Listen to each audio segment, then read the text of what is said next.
Encouraged by the economic reforms of Nigeria's President Muhammadu Buhari's administration, the United Kingdom is floating an export financing facility worth £750 million and backed by guarantee in the local currency for Nigeria.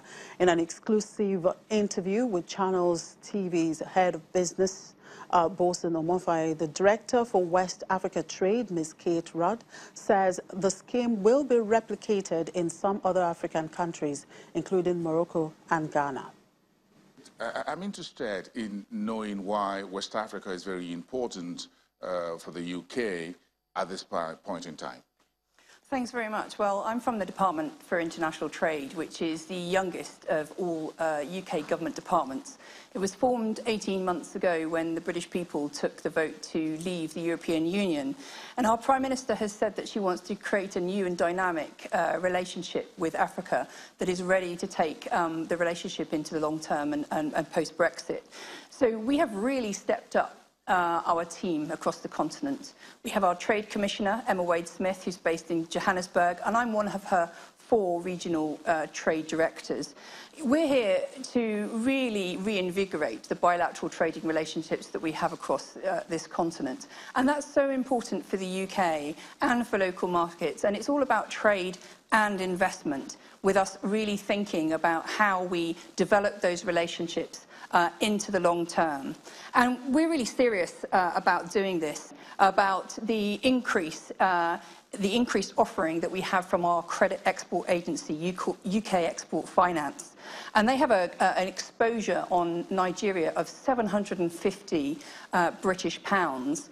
And what's really exciting at the moment is that we are going to be guaranteeing loans, local loans in Naira, which really takes away some of the uncertainty around Forex decisions. So that is a really exciting offering, and I know that our Deputy High Commissioner will be talking to you about that in more depth. So we're really putting our money where our mouth is. It's not the only currency in Africa where we're going to be guaranteeing local loans, where we're going to be guaranteeing loans in local currency. We're also doing it in Ghana, Morocco, and as of last week, 6 of the CEFA countries in West Africa. So quite a different picture across the West African region, and I think really showing that we mean business in the continent. In terms of West Africa, what are you achieving right now within the sub-region? Of course, we don't take those relationships for granted. You know, those relationships are really important for us. Nigeria, of course, being a key economy and the largest economy in Africa and, of course, in the region, is extremely important to us. And we really want to increase our bilateral trade and diversify away from the recent sectors that we've been focusing on. But in West Africa, to answer your question, I think we are seeing something really interesting across this region.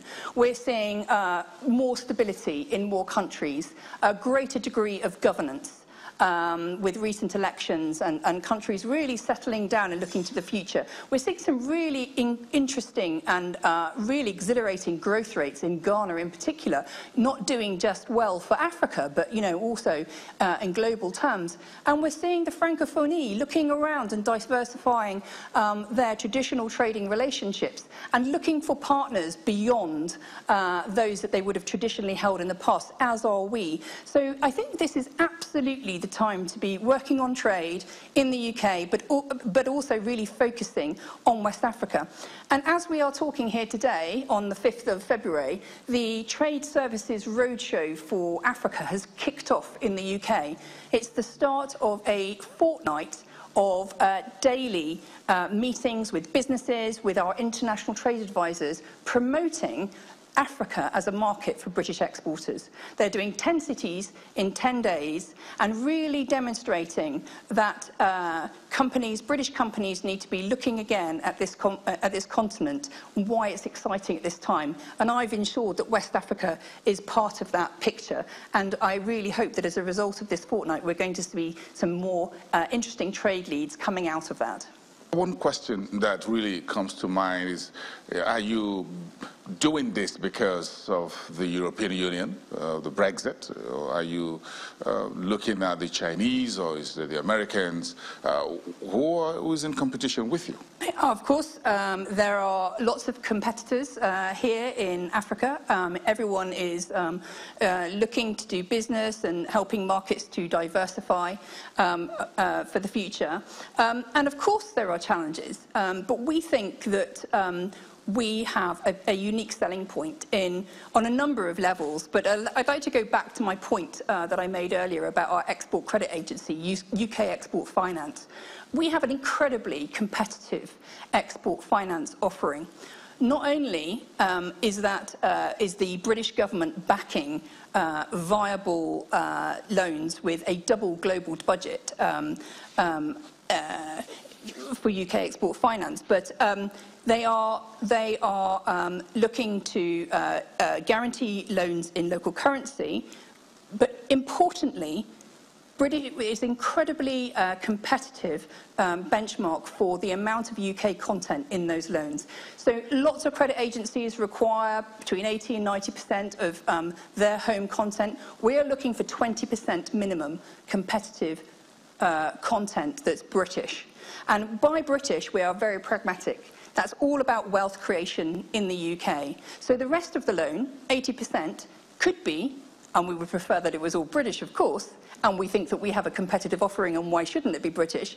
But we are pragmatic, and we realise that consortia want to put together a project that takes the best of global expertise, and we think that we can do at least 20% of all of those deals. And that's what makes our offering, I think, really competitive. Technically, that is putting your money where your mouth is.